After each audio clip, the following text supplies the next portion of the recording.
เรากลับเข้าสู่เวทีฟอรัมนะคะกับหัวข้อต่อไปว่าด้วยเรื่องของอุตสาหกรรมยานยนต์ไฟฟ้าหลังวิกฤตโควิดนะคะเพราะว่าอย่างที่ทุกท่านนั้นทราบกันดีสถานการณ์การแพร่ระบาดของโควิดนั้นส่งผลกระทบไปยังทุกๆอุตสาหกรรมรวมไปถึงอุตสาหกรรมยานยนต์นะคะโดยมีการคาดการณ์ว่าปริมาณการผลิตยานยนต์นั้นจะหดตัวลงนะคะถึง21%ถึง 25%ก็นับว่าต่ำสุดในรอบ 9 ปีนะคะและคาดว่าสิ่งนี้เองนั้นก็จะส่งผลกระทบไปต่อกลุ่มรถยนต์ไฟฟ้ารวมถึงสายการผลิตรถยนต์เทคโนโลยีและโครงสร้างพื้นฐานต่างๆอยู่ด้วยนะคะเพราะฉะนั้นทิศทางจะเป็นอย่างไรนะคะวันนี้เราได้รับเกียรติจากผู้บริหารหลายท่านเลยนะคะซึ่งอยู่ในแวดวงอุตสาหกรรมดังกล่าวจะมาให้ข้อมูลความรู้กันค่ะท่านแรกค่ะรองศาสตราจารย์ดร.ยศพงษ์ ละออนวลผู้ทรงคุณวุฒิคณะกรรมการนโยบายยานยนต์ไฟฟ้าแห่งชาติและท่านยังเป็นอาจารย์ประจำภาควิชาวิศวกรรมเครื่องกลมหาวิทยาลัยเทคโนโลยีพระจอมเกล้าธนบุรีนะคะท่านที่2ค่ะคุณกฤษดาอุตโมทนายกสมาคมยานยนต์ไฟฟ้าไทยและท่านเป็นผู้อำนวยการฝ่ายสื่อสารกิจการองค์กร BMW Group ประเทศไทยท่านที่3นะคะคุณสันเพชรตั้งสาวภาคอุปนายกฝ่ายอุตสาหกรรมสมาคมยานยนต์ไฟฟ้าไทยแล้วก็ท่านยังเป็นรองประธานสายงานวางแผนองค์กรและกลยุทธ์การตลาดและขายบริษัทนิสสันมอเตอร์สประเทศไทยจำกัดนะคะในเซสชันนี้เราได้รับเกียรติจากดร.นุวงศ์ชลคุปกรรมการสมาคมยานยนต์ไฟฟ้าไทยแล้วก็หัวหน้าทีมพลังงานทดแทนศูนย์เทคโนโลยีโลหะและวัสดุแห่งชาตินะคะซึ่งก็จะทำหน้าที่เป็นผู้ดำเนินรายการค่ะเพราะฉะนั้นในเซสชันนี้ขอส่งเวทีนะคะขอส่งสกรีนให้กับโมเดอเรเตอร์ของเราเชิญอาจารย์นุวงศ์ค่ะ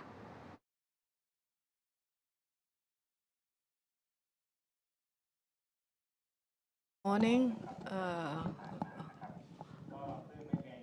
In order to, in the interest of time, all our three speakers are very well known in this field. I'll start with Dr. Yosapong. He has been, in fact, instrumental in education in industry and manufacturing of electrical vehicles in Thailand. So perhaps he can give us an overview of the current state of play, as well as offer the perspective from the expert committee.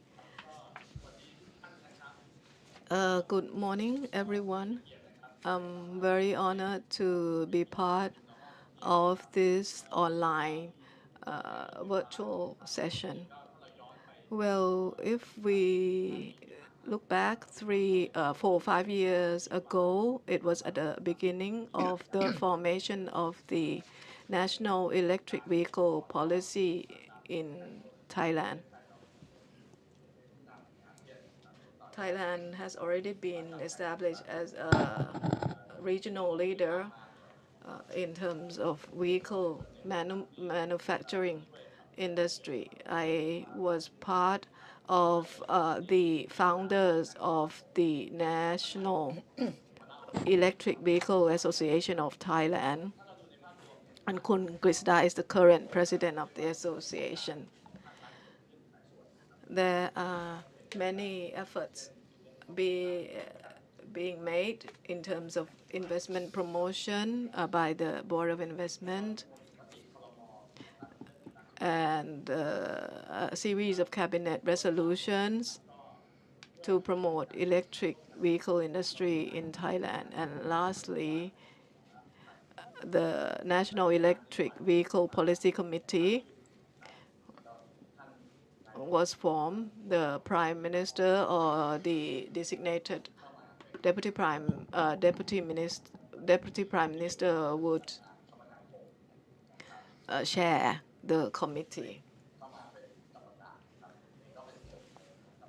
And I'm also an expert member in this committee.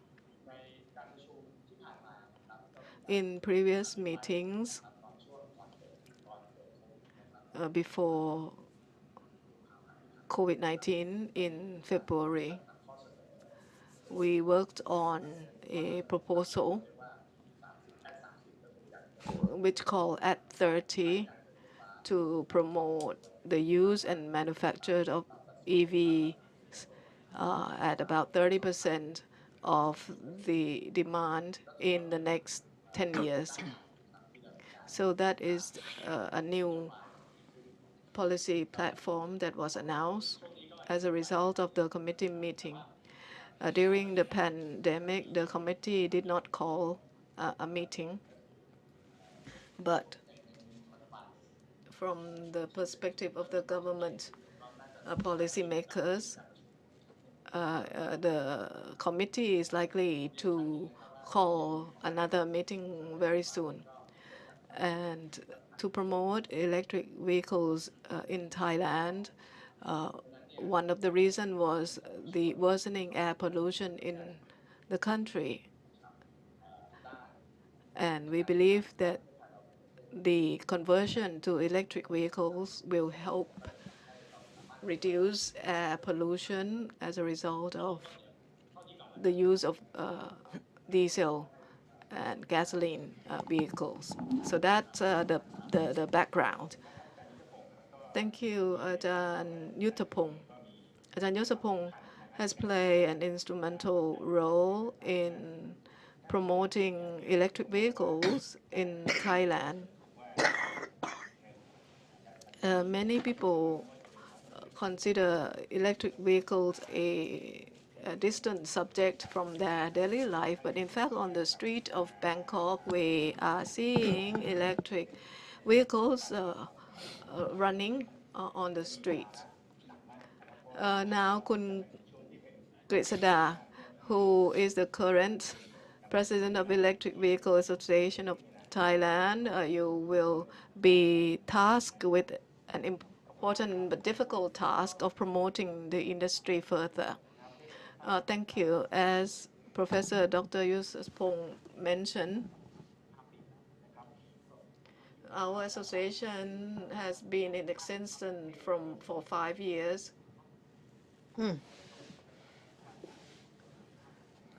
Members comprise auto manufacturers, motorcycle producers, and supply chain manufacturers. And we have been working very hard in order to produce concrete results in order to promote the EV industry.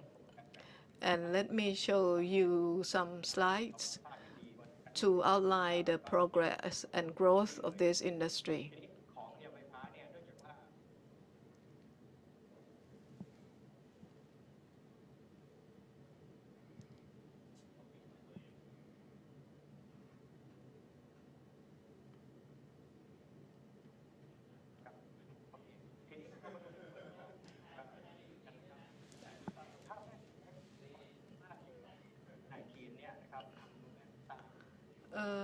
Thailand economic growth in over the past couple of years, based on the World Bank and NESDB report.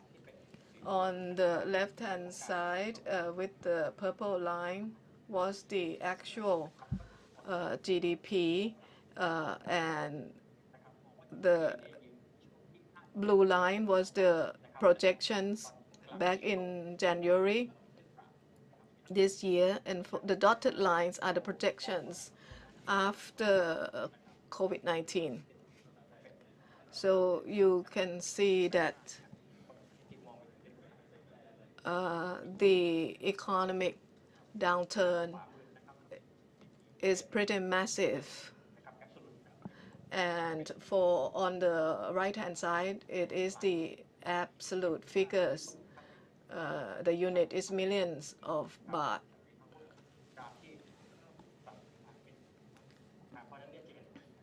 So you see that it may take 2 years to recover economically.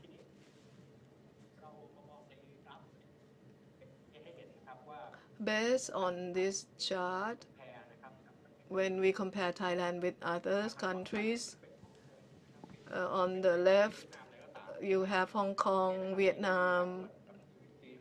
GVC backwards and forward linkages are import and export figures of each country. The export that I use in manufacturing when compared to imports.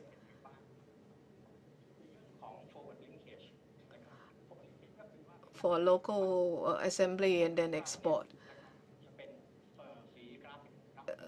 Thailand GVC forward linkages may be of a smaller proportion, but we import quite a lot in order to assemble parts locally.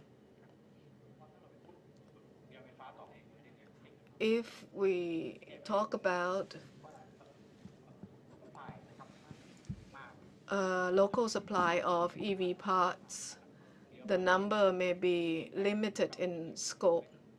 So if other countries continue to suffer from the impact of the pandemic, Thailand EV industry will also be in difficulties as a result of our reliance on imports of parts. This is the current status for automotive industry in Thailand since 1998. The source is the Federation of Thai Industry.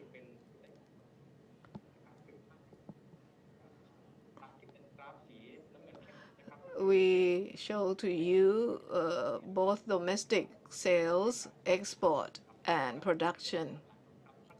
So you can see that since 2010, domestic sales and export were almost equal, 50-50. Thailand had gone through many crises. In 1997, it was the Tom Yam Kung crisis, when the Thai baht was devalued substantially. And then back in 2007, 2008, we suffered the financial crisis or the hamburger crisis,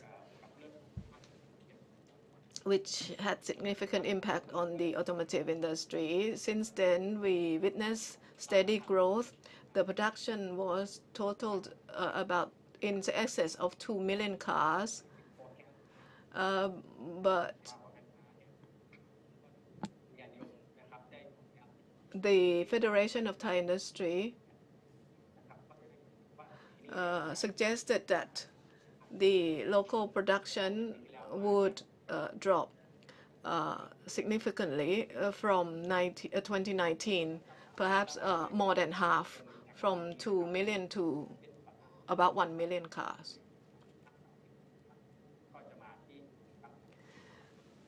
The next slide shows to you the statistics from the Land Transport Department and the data collected by the Electric Vehicle Association of Thailand to highlight the current status of EVs in Thailand and then the new EV registration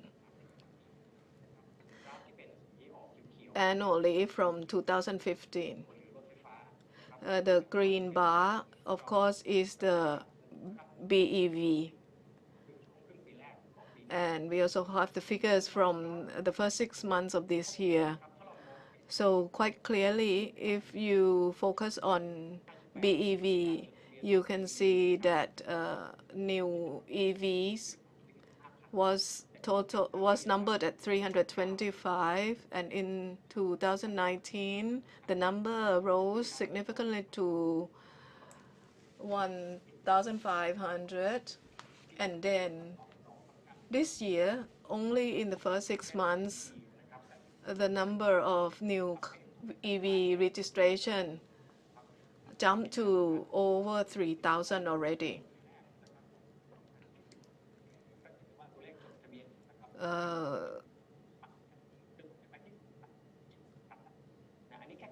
So that is the figure from only the first half of this year. So you can see that it almost doubled the figure of 2019 in the first 6 months of 2020. and 600 of which are EV motorcycles.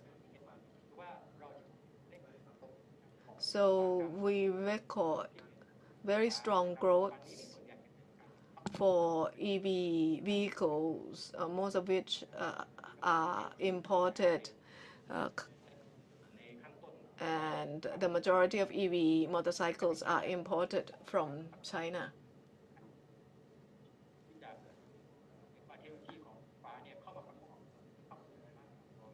And we are starting to look at how to import the technologies for local assembly of EVs, and it may take about 3 years in order to manufacture and assemble EV vehicles in Thailand.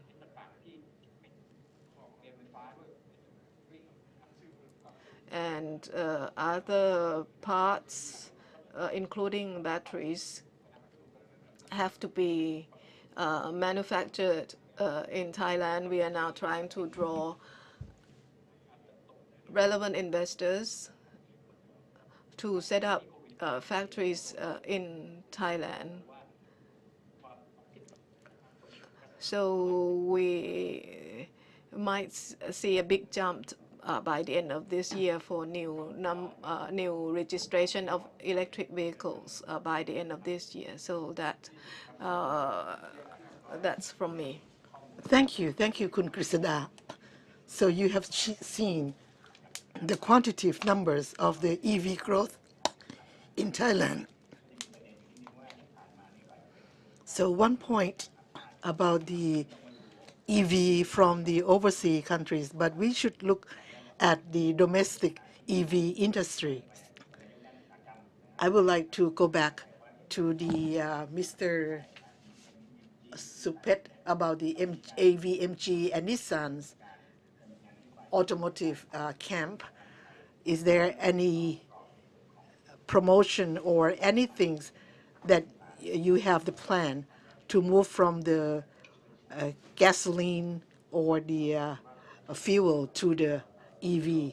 Thank you very much, Dr. Anuwong. It's a great honor to be a speaker at the innovation event.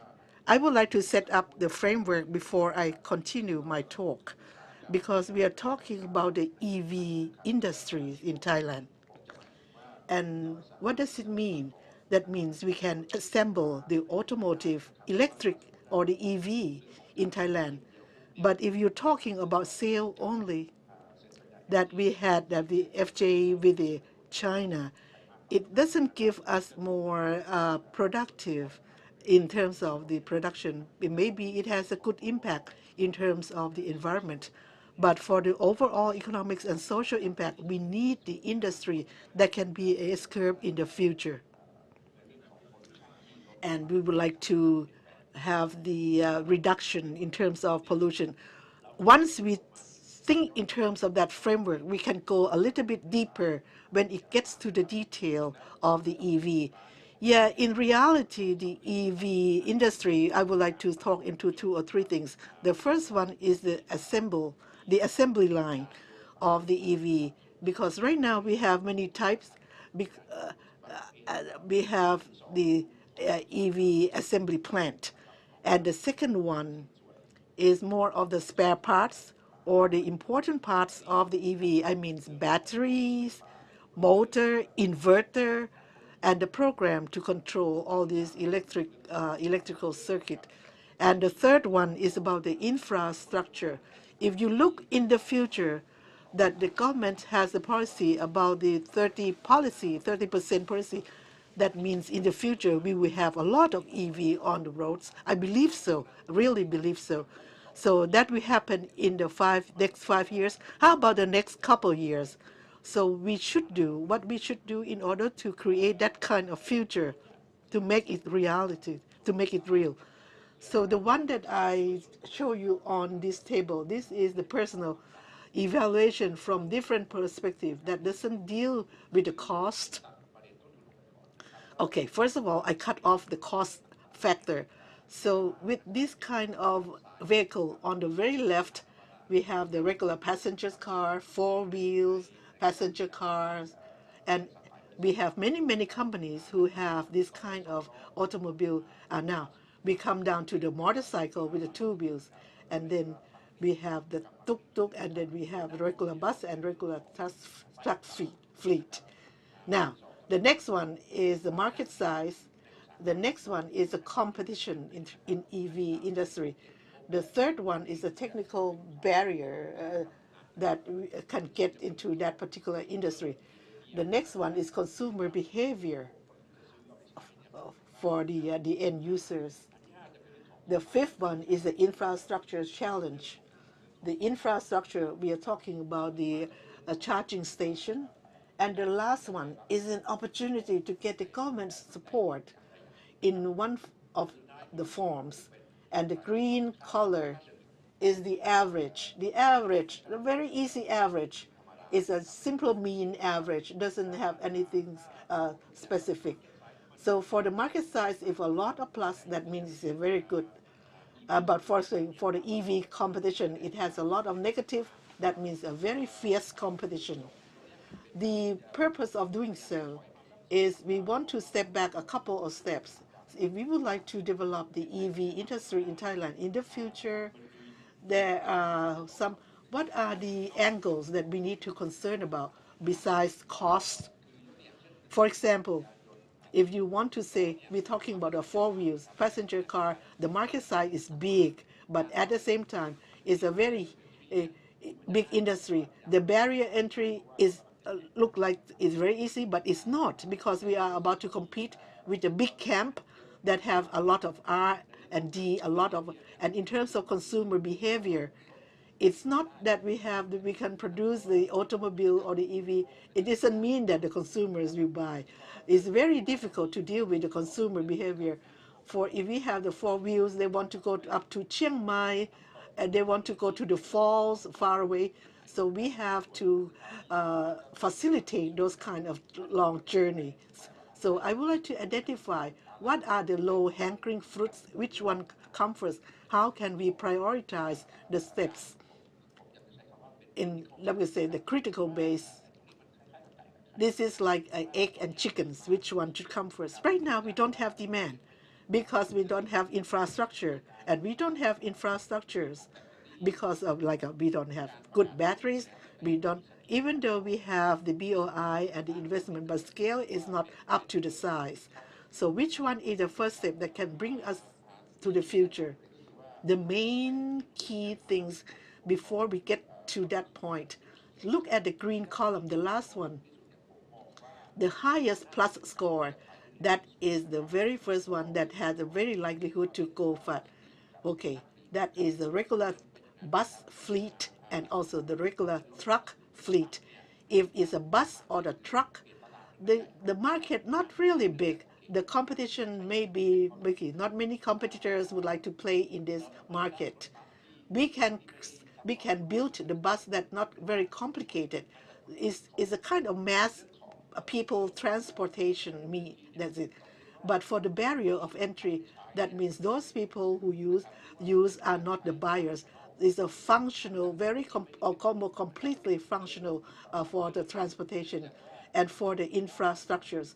If it is a regular bus or truck fleet, the way to evaluate the round of from one point A to B, it will be the designated loop is clear. So the design of the infrastructure is not that complicated, that we don't have to think about where would the bus go, because it has a very fixed designated journey. And in terms of the support or the subsidies from the government, when it's a bus, if the government, the way we look at in terms of the overall picture, said maybe we can have the policy like for the fleet of the of the transportation, which is the government agencies, that we can deal with and easy, because it's a group that is a small group, instead of supporting the truck fleet because the scale is much bigger. So what does it mean by doing so? From this perspective, from my idea, from my opinion, the things that is very likely to happen is a truck fleet, bus fleet, and I will not be surprised at all If you include the motorcycle, it will happen very fast in the next couple of years. But at the same time, the passenger's car, four wheels, it will go step by step, and then now the thing, the truck, but we still have some minus the consumer behaviors, the competition that maybe the big camp can manage, but the small camp or the small producers may have difficulties. So these are my perspective in terms of industry. How can we support? How can we subsidize this industry? We could have to take a debate or to have a dialogue. But do we agree on this point? If we agree on the common ground, we can look at the low-hanging fruits in order to make the best benefits for the Thai economy. Thank you. Thank you for sharing in terms of analysis for each factors about the barriers, about the things that the Thai industry can have the share of the market of the EV in Thailand. Now, I would like to go back to the first speaker from Dr. Yosapong and also Kun Krisada, that from the perspective of the association, because you were part of the, I would say, part of the EV industry in Thailand. Once you see this one, can you drive or any recommendations for the government to push the EV industry in Thailand to the government? Yes. From the past meeting that we had gone through, I would say that was before the COVID-19. Prime Minister had assigned Deputy Dr. Somkit to chair that kind of meeting. So all the related agencies, the secretaries, the Ministry of Industries had proposed the roadmap that I had just talked about. And we said the ratio, the proportion of 30% of EV in the market, and also to do the project, like right now we are talking about the electric motorcycles. From what I have heard from Kun Sanpet presentation, from the first ranking, from the score that Kun Sanpet had run the average, that is one the bus fleet, and the second one is a truck fleet. So it's not a private one, it's a fleet. And the third one may be the EV motorcycle. You can see that EV motorcycle has a very high probability. We had talked about the promotion for the motorcycle, EV motorcycle, to what we call the wind motorcycle, to be the electric one. And many agencies seems to accommodate these kinds of ideas. But from my own thinking, it's a very high possibility because of the EV motorcycles, because right now we have more than 20 million motorcycles that have registers. So from these numbers, very high probability that can be EV. Cost is still a problem in terms of batteries cost. And we said, can we do the battery sharing scheme? Because the EV, we can do the swapping to swap the batteries and then charge and then run to somewhere, and they can swap the battery at the next station. So normally it's like a motor. We can charge to something like a mobile phone that we have, that we can charge the. It looks like quite a number of companies have this kind of technology. Yeah, very high probability for the electric motorcycles. Now, when it comes to the passenger cars, that is a little bit more complicated.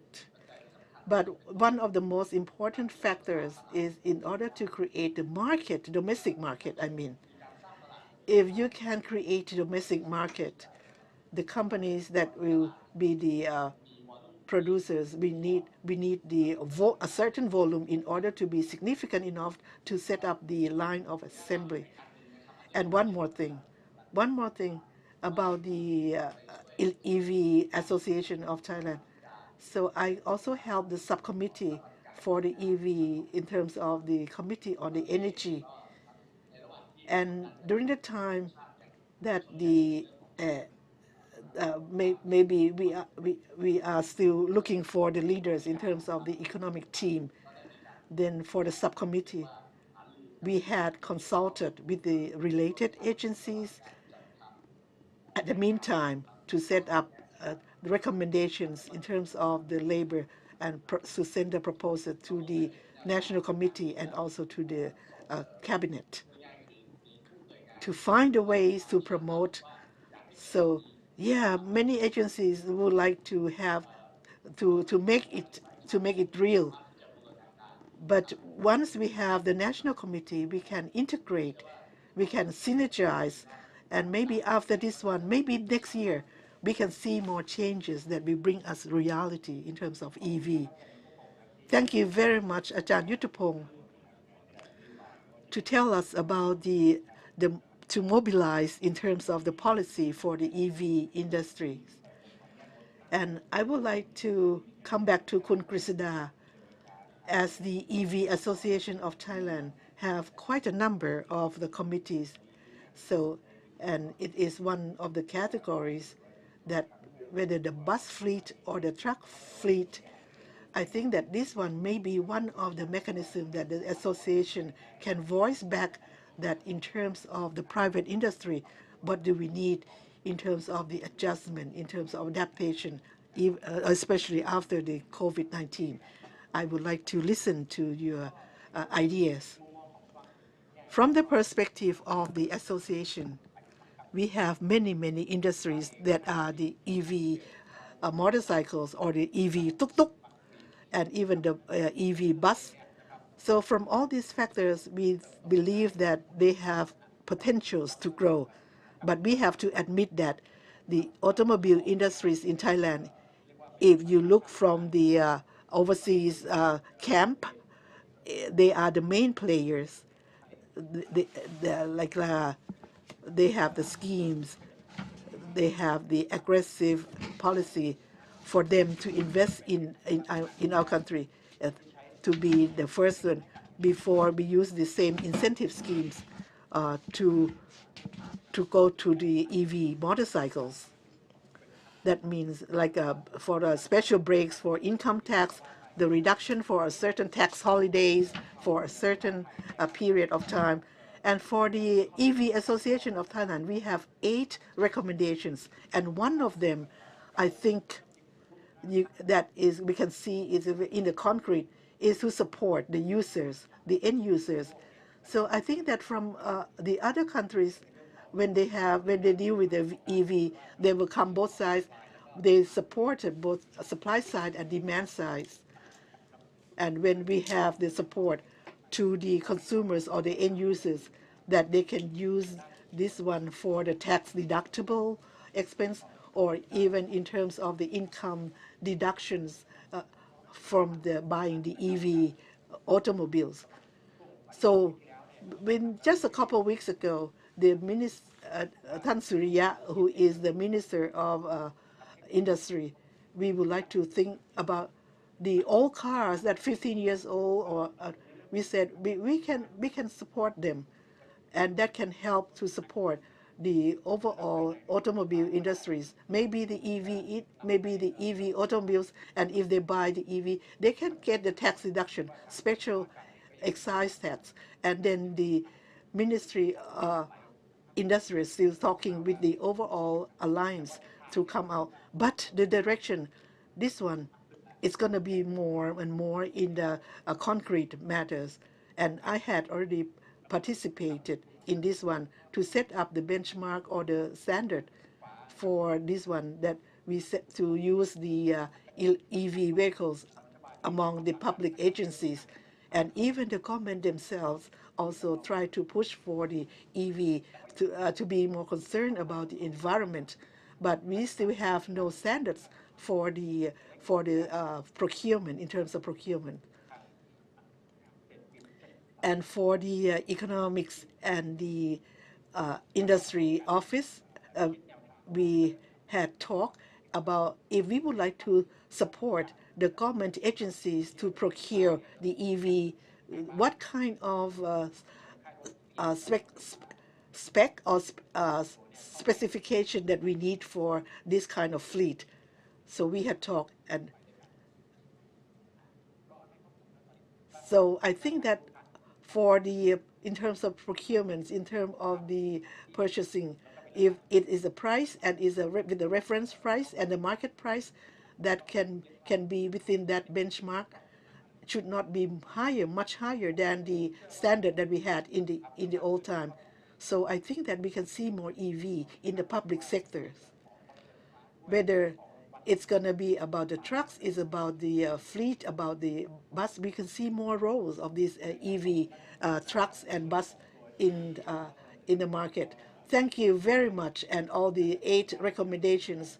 So I would like to attach this one up on the Facebook fan page of this one. And those you would like to see the 8 recommendations that had been the recommendations from the EV Association of Thailand in order to push for the demand to trade in the old car and for the EV car, and also to support about the government agencies to use the EV car. So I would like to ask for permission of your recommendations to put up on our website for those people who are interested to look in terms of the details. Now, let me go back to Kun Sanpet. Okay, this policy, when you come to about the policy now, when it comes to the action plan, uh, how would you talk among the association or any other recommendations? How could you propose this one to the government? I would like to invite Kun Sanpet to give the ideas on this thing. Yeah, thank you. So within a year or so, the association and also the members that we have, both bus and motorcycles, EV, have to sit down. But what are the pain points that they have? That means the points that within our control in our EV industry, or to a certain we need to list down all these pain points like motorcycles. Okay, we don't have the clear supporting policy or the platform to support the motorcycle EV, or about the batteries for the motorcycle, or the swapping of the batteries at the swapping stations. If we compile all these pain points and we will sit down and look which and prioritize them, which one will come first, and after that we can come up with a plan. Suppose we need to see the electric motorcycle, and then we have the swapping. Right now we have the electric motorcycles in Thailand, and we have the swapping technology. But in terms of the industry, the standard, in order to reduce the cost of the end users or the consumers, we need to standardize for the swapping the interface of each brand of batteries. If it's not a common platform among the users, the swapping or the intent of swapping to reduce the cost of the consumers, it's gonna happen easily. Therefore, we need to learn from the experiences of the other countries, and also within our own country. If we would like to walk on this road, on this path, what we need to know, we need to set a standard. And that kind of standard, we need the government, of course. We will look at in terms of the incentives, in terms of the industries, what kind of incentives we can render. And then if you want to promote or subsidize the Thai entrepreneurs, what are the points that we need to support? So in order to answer to a specific points, may not be able to do right now, we need to look at the type of the industry. 2 wheels, 3 wheels, 4 wheels, a bus. Okay, we have to go by one. Like for the bus, because how big the battery will be in terms of then for the charge, electric charge, It's going to be AC or it's going to be DC? What is the cycle and the behavior of using the electric bus? What would it be like? If we understand about these things, the design or the scheme for all this to facilitate the different infrastructure will come later. These are the things that we can recommend in terms of the policy platform. Thank you, Kun Sanpet. So I would like to make a short conclusion that for the EV industry in Thailand, from the perspective of the EV in Thailand, it has been adjusted. We need to have the policy adjustment and also the industry adjustment. So both private sector and public sector. So all the activities and also the recommendations of the association in order to push for the EV in Thailand. So you can look into the website of the EVAT and also we will try to push for the green economy in order to reduce the pollution that we have said before. So any comments, maybe the short sentences that you have? คุณอาจารย์ยุทธพงศ์ okay ยศพงศ์ yeah, one more reiterate. So this 5 years is a critical time. If we can use the EV to solve the problems for the pollution environment and to create the industry, a new industries in Thailand, it's going to be the good foundation for the automobile industries in Thailand. Thank you. Thank you. So I would like to end these sessions right here. Of course, the attempt is not only let's stop here. I would like to go back to the NIA for the. Thank you very much for both speakers and also our moderator, คุณอนุวงศ์ คุณกฤษดา คุณสันเพชร and Dr. Yosapong. So we had heard from the perspectives, ideas of the leaders in the EV industry in Thailand. The direction in the future, should we work together in order to push for this industry to grow in the future?